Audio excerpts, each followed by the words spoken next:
Power brokers from the Big Ten and the SEC meet in New Orleans this week. The future of the playoff and potentially the future of the sport, at least in terms of how it's constituted, could hang in the balance. This is the College Game Day Podcast. Rece Davis and Pete Thamel. We record this on Tuesday, February 18th. A winter storm bearing down on the Midwest and apparently the Mid-Atlantic region, which will send me to Chapel Hill earlier than scheduled for NC State and North Carolina on Wednesday night. But Pete, I digress. The more pressing storm that is brewing is one in New Orleans and the potential impact on the college football playoff. Now, many of you, I'm sure, if you're listening to this podcast, have read the various articles about what is potentially coming down the pipe in terms of guaranteed bids for the playoff once it expands to either 14 or 16. How many of those would the Big Ten and the SEC command? What does it mean for the other conferences? Who would be in charge of governance of the sport? All of these types of things, because, Pete, there's no disputing that there are two power brokers in the sport right now. They have the hammer and they're going to swing it. And the question is, are they swinging it to break up the things that are holding the sport back from the next evolution that is necessary as sports, media, everything changes at a rapid pace? Or will it be something that will be the proverbial, pigs get fat, hogs get slaughtered, that they're eating up too much of it to the detriment of the larger enterprise? It's a really important and fascinating discussion that will have to be approached judiciously, both the Big Ten and the SEC's part as they try to move forward with the next iteration of the playoff. Yeah, Rece, it is a fascinating moment in time, and I do think 20 years from now, maybe not these meetings this week, that might be dramatic, but this next 2 or 3 months when a lot of these decisions are made could be looked at as a pivot point for college athletics. Just because when you start to go down the road for things that are on the table, and I want to be clear that none of this is done, none of this is decided, right. All of it is fairly complex and also intertwined too. It would change the way that college football specifically looks, plays out, and the tiers that we're operating in now. We've probably been saying Power 2 for, I think on this podcast, pretty much the 3 years we've been doing it, Rece. We've used that term pretty regularly, right? The decisions that could be made could codify, amplify, highlight, accentuate the power in the Power 2, depending on how it all goes. Where should we start, Rece? Let's start with 8 versus 9 SEC games, because that is kind of a hobby horse topic, meaning like this isn't the first time it's being discussed, presented, debated, negotiated, etc. The SEC schedule that played out last year and the SEC schedule that are going to play out this year were just a stopgap. They were basically like, we're not going to do some big 14-year rotation or whatever it is. We are just going to put this in place until we can figure out if we're going to get to 9 or not. And then we're going to Is this the point where I should jump in on behalf of Oklahoma fans and be snarky and say it's a stopgap to make sure that Texas has a better situation than Oklahoma? Oh, did I say that out loud? I'm sure it was happenstance. I don't know. Oklahoma fans, don't buy into the conspiracy theory unless you think it's really fun. But Oklahoma had a tougher schedule than Texas. There was no question about that. Oh, yeah. No doubt. And they had a worse offense, too. Bad combination. This is true. So I feel like that we're at a crossroads for the 8-9 conversation right now, right? So we are talking Tuesday morning, 9:15 a.m. Eastern. The SEC coaches have left. They were in town for about 24 hours. They talked with the ADs and the SEC brass yesterday. Now it's an athletic director day today, I believe, before the Big Ten folks come through. I think that's the right schedule here, or maybe it's today's the 18th. Yeah, so I believe the Big Ten comes in on the 19th. So anyway, we're going to have like a series of meetings, discussions, and potentially decisions this week. 8 versus 9 has been brought up again, and there are folks like Kentucky, for example, that don't want 9 conference games, and they in the past have been convicted about that. Everybody wants a path to 6. The extra loss is a factor. It all, again, this web we're talking about here, it all intertwines up towards the playoff. I feel like we will have a decision on 8 versus 9 from the SEC in the next 6 weeks. I don't expect one this week because it ties back to, like, if we don't know what the playoff is going to do, would we set up our schedule that way, right? Like, I think people want the clarity of what the playoff's going to be. And you can have a good idea of what you're going to do, but then with the clarity of what the playoff's going to be before they make scheduling decisions, which makes sense, sort of cart versus horse. I know the SEC presidents typically meet the week of the SEC tournament in Nashville, which could add even another layer of circus to what will be a very fun week of college basketball. That decision could be made at that point. We have obviously the next iteration of BCS meetings is in the next. I'm sorry, BCS. Woo, showing my age here. College football playoff meetings. I used to cover BCS meetings early in my career. The next iteration of CFP meetings is coming up here, and so I think everything ties together. Do you have any conviction on 8 versus 9 SEC games, Rece? Yes, they should play 10. That's my conviction. Why? I think they should because you want better product. Now, people say, well, you're a TV guy. Of course, you want better product. But I think also the players enjoy it more. Nick Saban has said on numerous occasions that while there were certainly constraints with the COVID year, that in terms of competition, that was perhaps the most enjoyable year he'd had. They played 10 SEC games, and that was all they played. Everybody by 62. Well, true, but you also, I mean, you know this, when you are at Texas, the players enjoy Georgia week more than they would enjoy.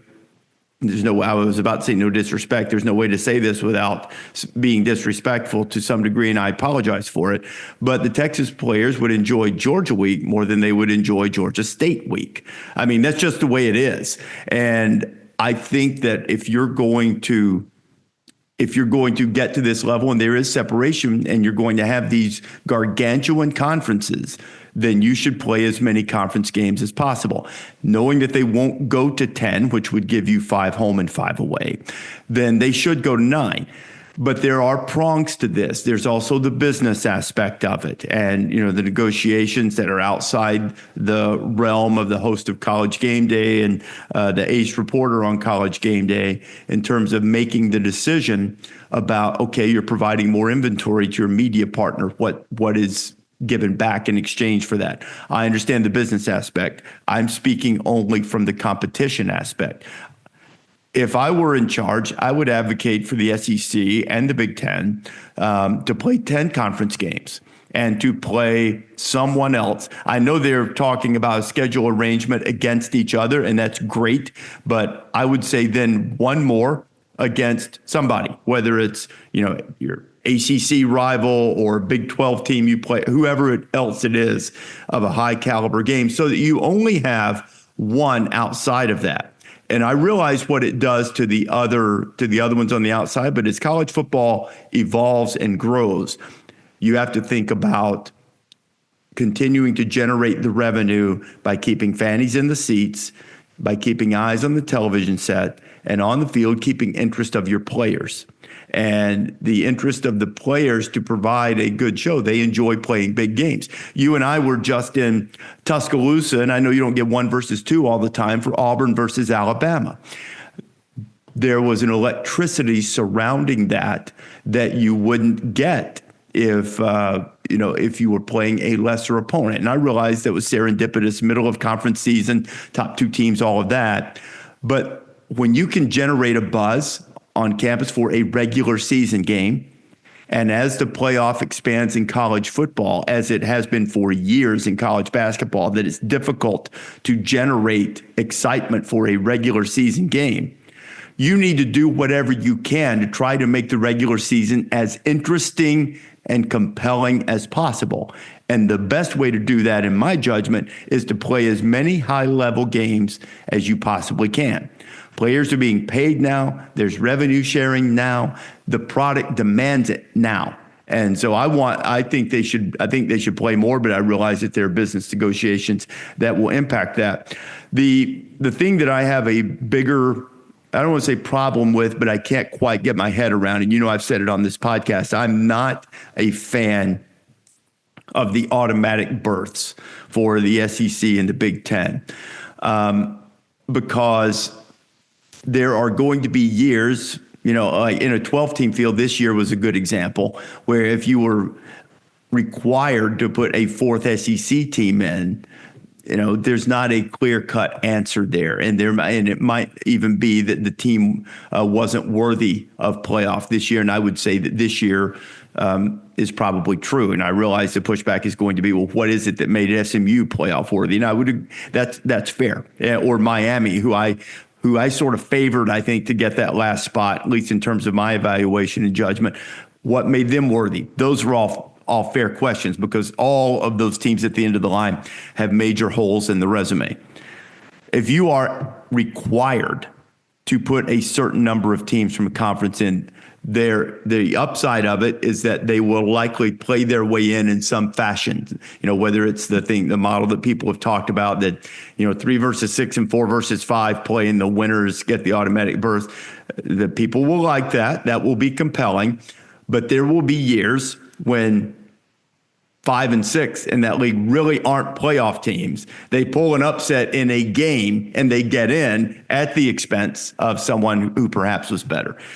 So there are a lot of difficulties to it. Just generally speaking, I don't think it's great to have the automatic berths, but I do see that there is some value in it. If you follow what I'm saying, I can't get there where I'm saying this is a good thing. I feel like it's really not, because I think more times than not they're going to get those berths anyway. But requiring them. Depending on how you play it off, I do see how it could be compelling theater. I just don't feel good about doing it that way. And that might be the traditionalist in me in terms of college football. Yeah, that I think, Rece, is the defining debate of this offseason. The execution of automatic qualifiers, how it would look, how it would impact the sport. So let's just game this out before we dive into this, because I think this is probably the most interesting and probably least talked about aspect of what we could have if the SEC goes to 9. If the SEC goes to 9, there's a chance that they engage in a scheduling arrangement with the Big Ten.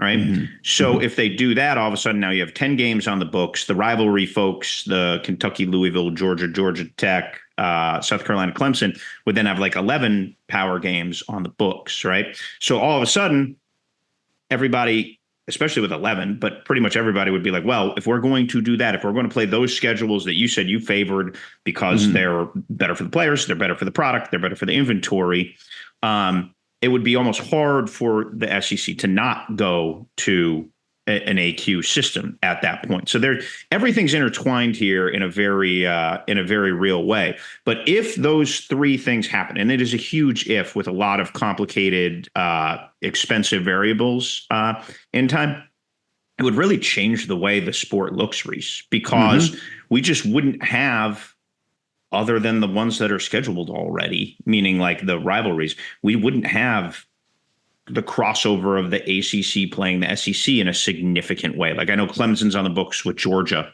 in upcoming years, for example. We've got LSU Clemson this year. There's dozens of other ones that are like, just the new, interesting, cool games that are part of the fabric of the sport. It would really, I think, accentuate the difference between the two and everybody else. Now, look, those differences are there, and they're only going to become more apparent as the money separates everybody. The money is very different. The money in the playoff distribution is now radically different. Remember, if this playoff had expanded to 12 back when there was first a push for it around like 1920, everybody would be more equal, right? I think it would have. The exact year is not in my head right now, but there was a real push, and Sankey has made it a point to point out, said, "Hey, we gave you the chance, and you played four corners. You wanted a 360 schedule. You needed to see how everything played out, so we just took our ball with the Big Ten." And you formed an alliance. That was a big thing. The alliance really, the ripples of the alliance are hard to overstate as they've come from this, right? So, he basically said you had your chance to play as equals, and we were going to play ball, but now we're just going to go do this. And I just think it would change the way college sports look radically. And that's not an opinion one way or another if it's good or it's bad. But I think when you really game out how it would look, we would really only get a data set of Big Ten and SEC versus each other. And it would be hard to judge and grade what the ACC and the Big 12 would look like, because they would certainly have to play each other more, right? The schedules would all change. Non-conference games would get whacked left and right. And we would be left for a lot of guessing, is basically what it would come down to.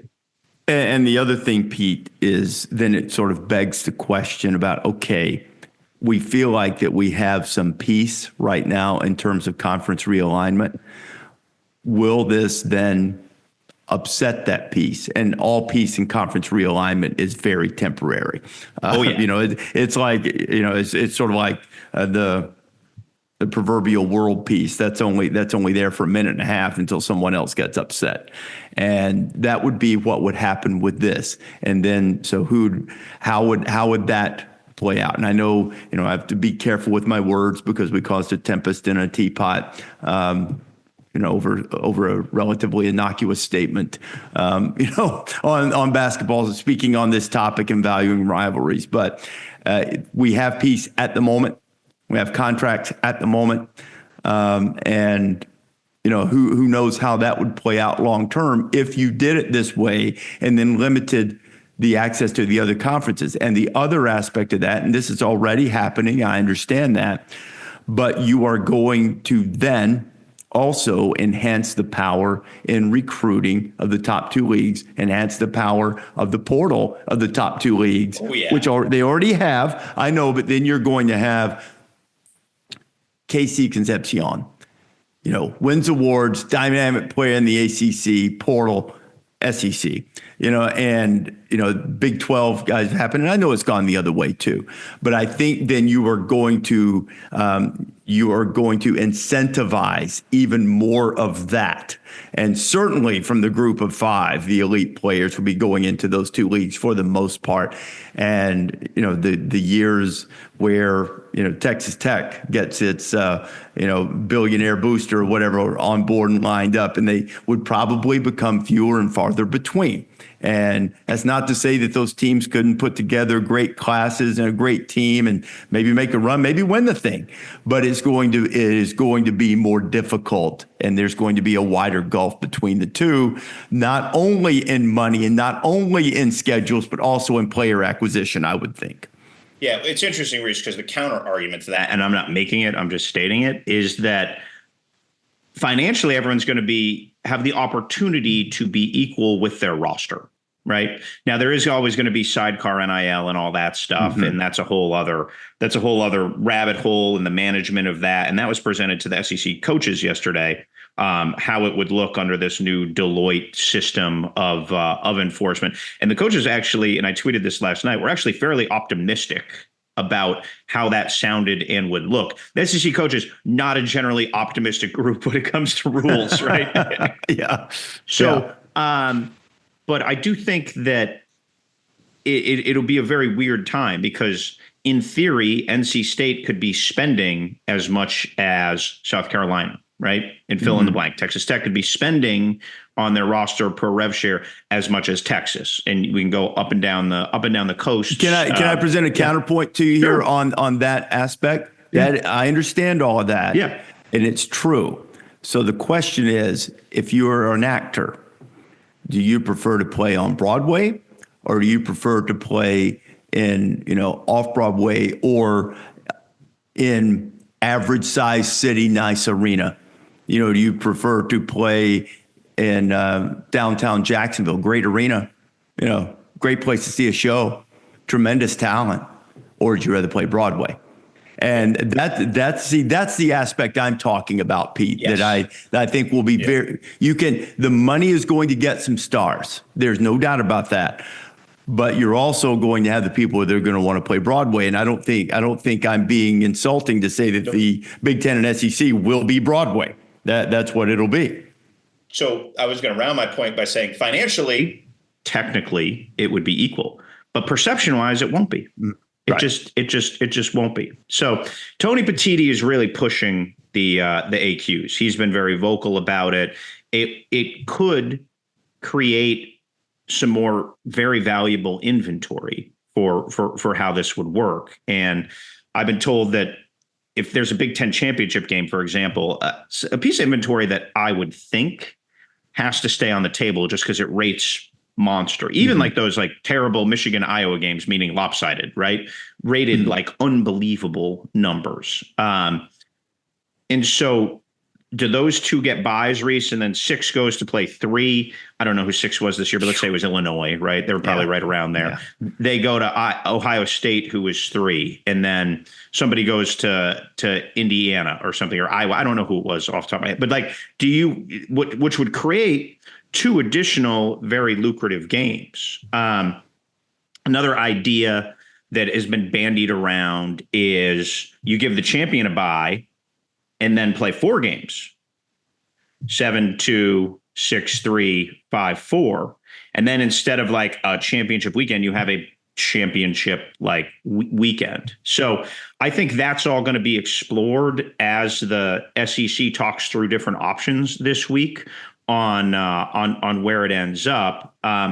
There is going to be a perception fight. The way it was reacted to last time, the leaders felt that. Right. That was real. Like there was a pushback from it that was real. Jim Phillips of the ACC, not surprisingly, has been very vocal. He's said multiple times publicly that this isn't an invitational. Right.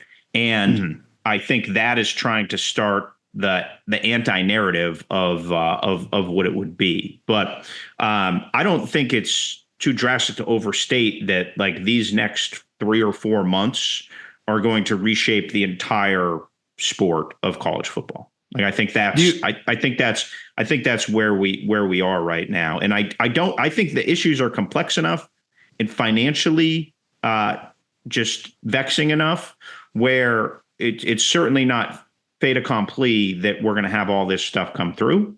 But I do think that these ideas are on the table and they are going to be bandied around.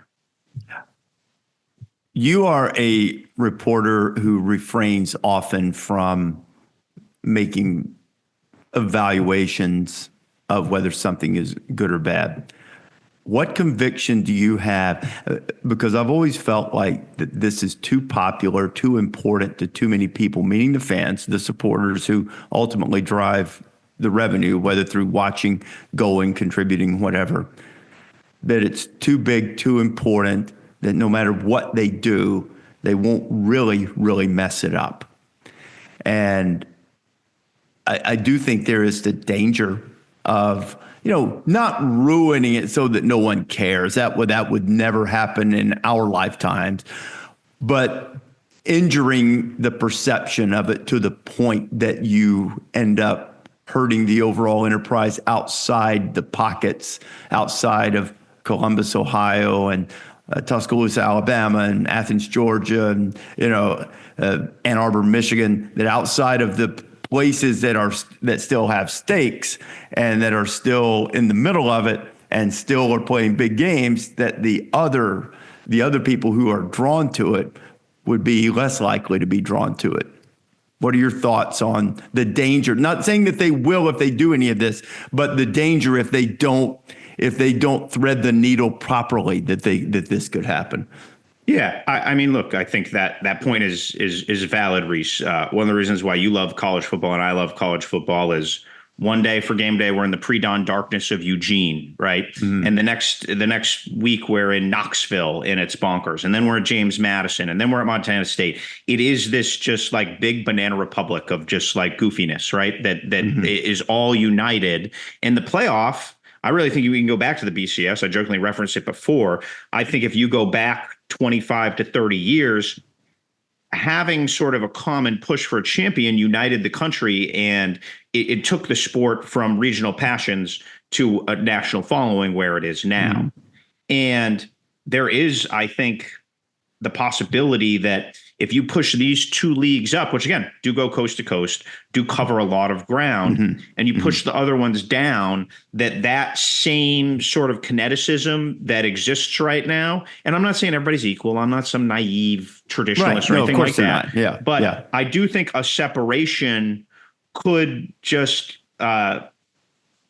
isolate interest. How about that? To where, people are always going to go to games on Saturdays, right? They're going to go to homecoming. They're going to sit in the student section. It's like college football. I'm not like going to sit here fire and brimstone and say it would ruin anything, but it would change it.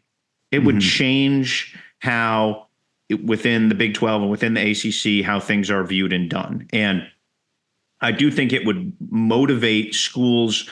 That moat grows between Power 2 and everybody else, right? And it would certainly motivate schools on the other side of the moat to get across the moat, right? The ones that have the financial resources to compete, the ones whose board members, per se, go and make outlandish public statements and then go finish 17th place in their league, like places like that. Like, I think it would motivate them to try to get across the river a little bit faster. And look, in some ways, Rece, this sort of evolution was expected, right? Like the money was always going to dictate the levels in this way ultimately. So maybe it's old timey to sit around and hope like it was used to be when the finances clearly dictate it's going to be different, right? So I mean, but yes, like you've often said, Rece, like whenever you gain something, you lose something. Right. And I do think there would be the whole thing would feel different. Right. Like for college game day, for example, if we were picking places to go in 3 years, if all this stuff is set, it would be, do you go to a Big 12 ACC game? Because like it won't feel like it's in like the heartbeat of relevancy. Perhaps. Right. So perhaps. Yes, perhaps. And look, the money is going to keep things vibrant, right? I do think that's real and can't be understated. Texas Tech is going to spend. Clemson is going to spend. Oklahoma State now appears motivated to spend because they've taken a look at they've seen winless Big 12 Jesus and they've found their wallets again, right? Yeah. So I'm not predicting gloom and doom, but it's gonna feel different. If these three interwoven things all hit, and it remains an if, it would change things indelibly. Can I say this? I think there's among national media types and even a little bit of a tone of this podcast, even though that we've said, okay, this could be good. And I've talked about the players there. I think maybe as I sat here listening to what you were saying, that maybe I need to send a little bit of a different message to those outside the two power leagues. And I think the message probably needs to go a little something like this. Dig in. Every time you miss a shot or a negotiation doesn't go your way, you deflate. Play. You guys keep blowing opportunity upon opportunity upon opportunity. You're like children with bad things happening. Instead of digging in to get tougher, you wilt. Where the bleep is your toughness? Where have you guys been raised? They are so weak mentally that you just give up when something doesn't go right for you. Don't you know that's what adversity is all about? That's the game of life. It's not the game of negotiation. So don't get down when things go wrong. You dig in. You get tougher. Your whole life's going to be adversity. Learn how to deal with it. You like how I cleaned up the F-bombs from the Rick Pitino rant? Nice work. Nice work. Did you see Richard Pitino's tweet last night? It was, and for those who don't know, I was reading off the Vice series that Pitino's doing with his team. It's a halftime talk of the Providence game, I think, and it is absolutely brilliant. He would deliver it better than I just did. So you ought to go watch it. Send it to somebody who's being all sad sack and tell them to dig in. So that would be my message to those on the outside. Dig in, make your product better, make it more attractive. If they're going to cut you out, make them pay for it. Make them pay for it by coming up with an idea that's even better. Build the proverbial better mousetrap. Dig in.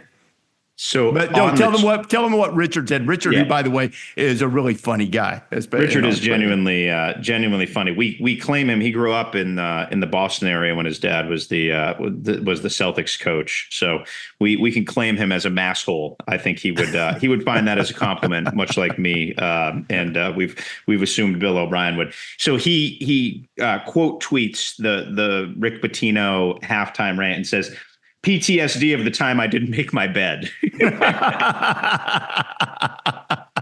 So I will say I texted Richard last night and just said, hey, that was pretty funny. And he said, I'm not going to lie. It took me a little while to get that one right. Like I had to sit down, get the kids to bed, really construct it. Like he felt like he had the opportunity. He wanted to make sure he got that 3-2 pitch and like really hit it out of the park.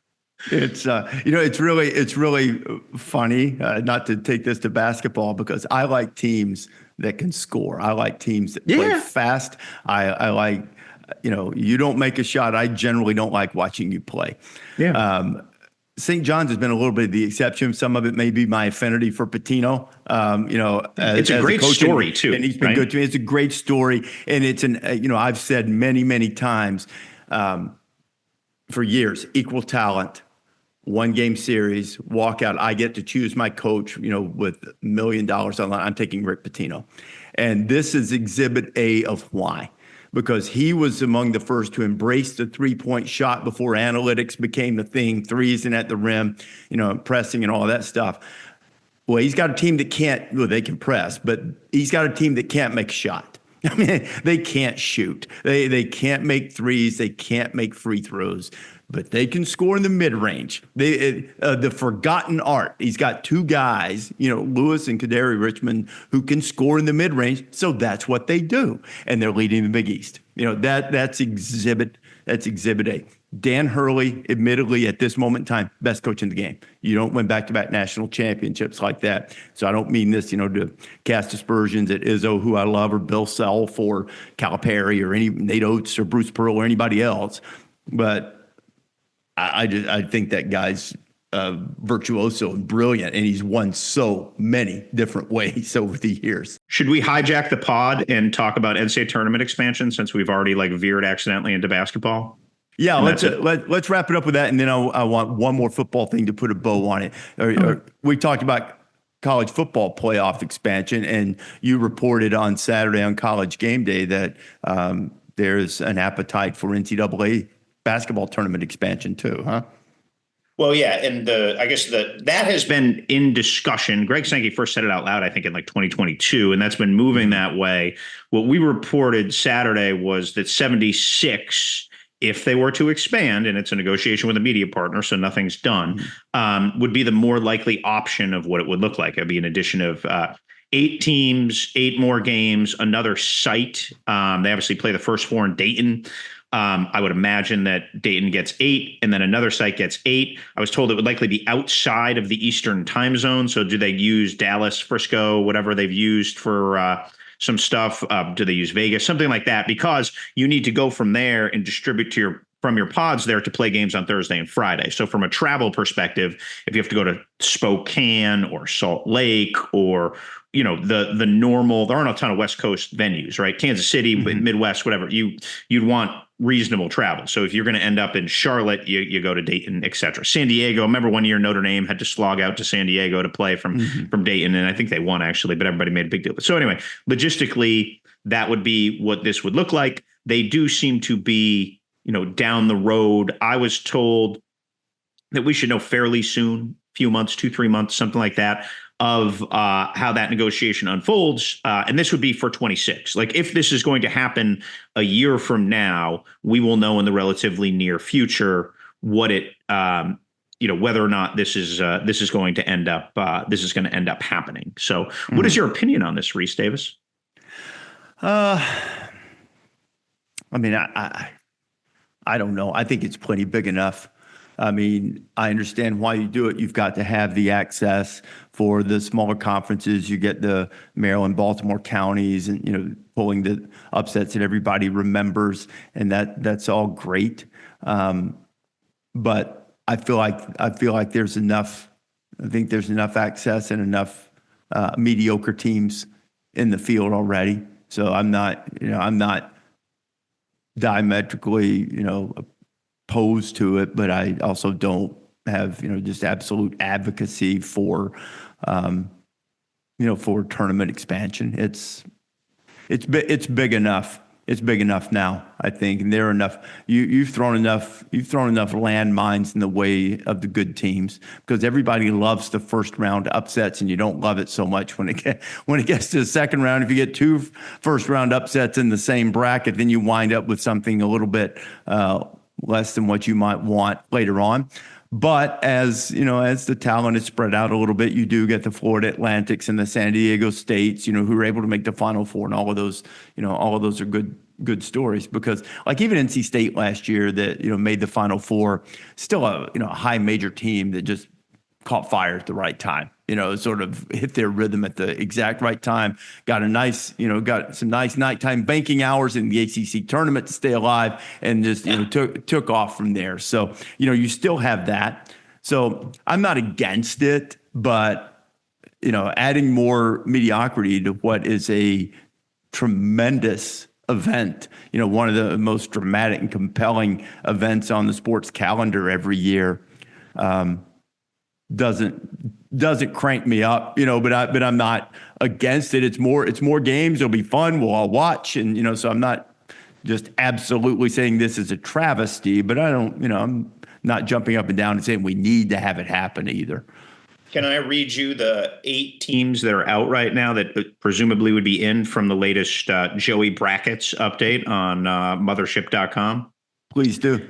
First 4 out: VCU of the Atlantic 10, Georgia, you might have heard of them, SMU, North Carolina, which I have to admit I was a little surprised by, Indiana, which I have to admit I was very surprised by, Xavier, Kansas State, and UC Irvine. The Anteaters are having a fine season under Russell Turner, and they're one of those teams. Remember, they upset K-State in the tournament 4 or 5 years ago.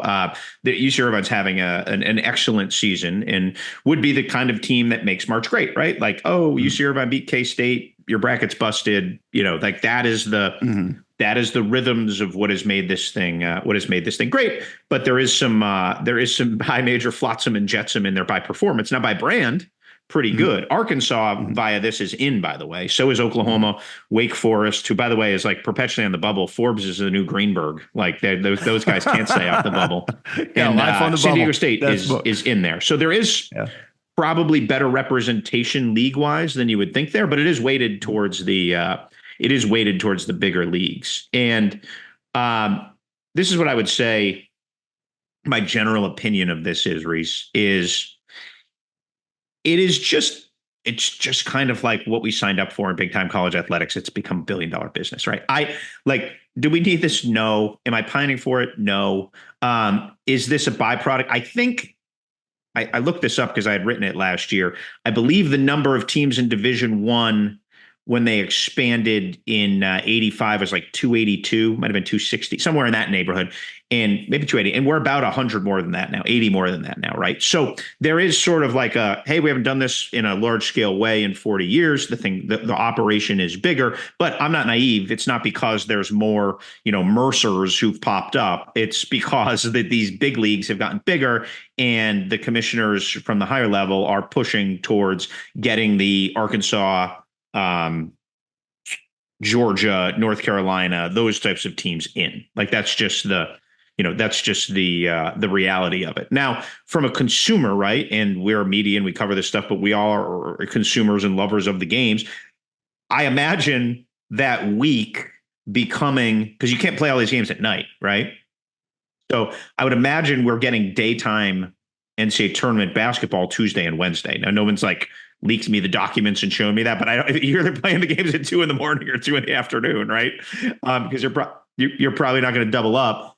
So there is the sports fan to me is like, wow, like nobody's rooting for this harder than Vegas, by the way, because that's always the hardest. I've been told, I've never been, but I've been told that's the hardest time to book a room in Vegas is the first weekend of the NCAA tournament. And if you do enjoy libations and gambling, no risk-free investments, as we know, Rece. Oh, no, especially not there. House always wins. Yes, exactly. Those lights are neon for a reason. That's imagine that sports week starting on Tuesday and then pushing through. So anyway, I do think like me sitting around waiting for the tournament to start, flipping the TV on and be like, oh, look at this. We have a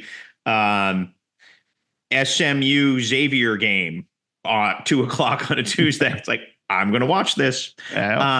Yes, I do think we'll hear like a lot, like the people who are against this, Rece, have made it clear they're really against it. So there will be a lot of vitriol, but I just think like when you're going to grow, when you're going to be $1 billion enterprise, and the subtle thing here, which I don't think can be overstated, part of the driver is the NCAA tournament contract that Mark Emmert signed, I believe was in 2016. He extended it with 8 years left on the deal, maybe the single worst financial decision in modern college athletics history. It was a disaster. And so part of the reason why the NCAA is trying to like do this is to try to squeeze a little more money. Charlie Baker's regime is trying to squeeze a little more money out of the sins of the Emmert regime. And the guy, Mark Lewis, who is in charge ultimately of like that decision in that job right now, is working in liquor distribution in Bozeman, Montana. Only you would know. The people who are really like suffering on this, who need that unit money, is the America East, for example, which is right up the street from me in South Boston, their offices, and the Big West. Like there are 15 or so leagues that operate pretty much because unit money exists, right? And so I have a lot of empathy for them, just, because they are what makes, I went to the America East office for a story last year, and I was like, you don't have like TJ Sorrentine up on your wall? Like he paid the rent for 6 years, or I think that's how long the unit cycles are. The interesting thing about this from the low major level, which is really not considered particularly much in all this, is in how this would work in terms of bracketing it out still hasn't been determined, Rece. But my assumption would be half the games would be mid-majors going in from the bubble, and then half would be the lowest seeded teams playing off to get in the traditional 64 bracket, right? So 4 16s would likely play each other, 2 15s, which you could argue, man, that's bad ball for them. They're not going to get a chance to knock off, number 1 Duke or play Cooper Flag. They got to play to do it. But from like the financial viability of their leagues and their existence in this whole ecosystem, it's actually a giant opportunity, because if you win a first 4 game as a low major league, that is transformative money, with the units valued at like $2 million. That like takes your budget, because you're guaranteed 1 unit anyway. And to get an additional unit, nobody sweats like a low major commissioner at a play-in game. Like that is like, that is the white knuckle, like grumbling under their breath at calls, like the whole thing, because that's transformative money for them. And that argument will come up at some point if this happens in a significant way. But I do think the low major commissioners won't be like out there with their pitchforks, because they're looking at their wallets. So anyway, that's a little bit of I probably rambled a little too long there, but that's a little bit of a view of the ecosystem here. Let's wrap this up with playoff intent, but take it back to the field in football. Think about the portal quarterbacks. Okay, so we saw Curtis Rourke last year with Indiana, came in and got them into the playoff, and Indiana's got another one in Fernando Mendoza coming from Cal. Among the group of John Mateer from Washington State to Oklahoma, Mendoza, Cal to Indiana, Darian Mensah, Tulane to Duke, Miller Moss, SC to Louisville, Jackson Arnold, Oklahoma to Auburn, Connor Wigman, A&M to Houston, Billy Edwards Jr., Maryland to Wisconsin. Which of those guys most likely galvanize the team, get the offense going, and put them in playoff contention? No, why not? It's February. We can do this and take it back later. Which of these will get his team into the playoff, or is most likely to? I'll give you that. I'll give you that latitude. Most likely to.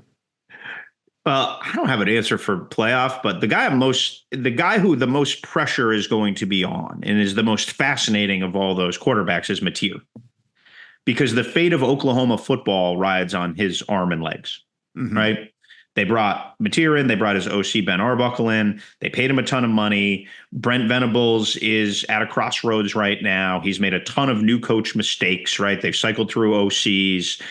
There's been a lot of symptoms of, especially defensive coaches coming in and just not pulling the right triggers. There's just there's no other way to look at it. And so they went big on the quarterback. They went big on a young OC with a new system.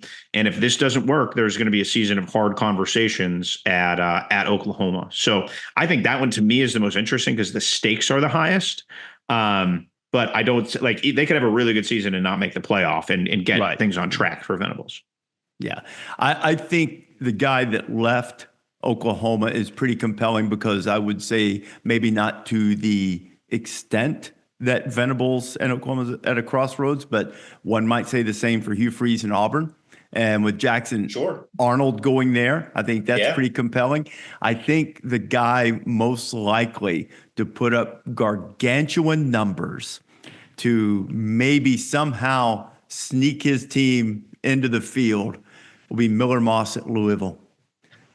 Working with Jeff Brom, you could throw for 4,000 yards for Jeff Brom right now. Yeah, and they might, I mean, I know SMU's got a lot of guys back and everything, and Clemson's going to be a powerhouse. But Louisville they weren't far off last year. And Shuck, by the way, I mean, there's some draft analysts who looked at Tyler Shuck and said, "Man, this dude's got some skills." Moss has skills too, and I think that.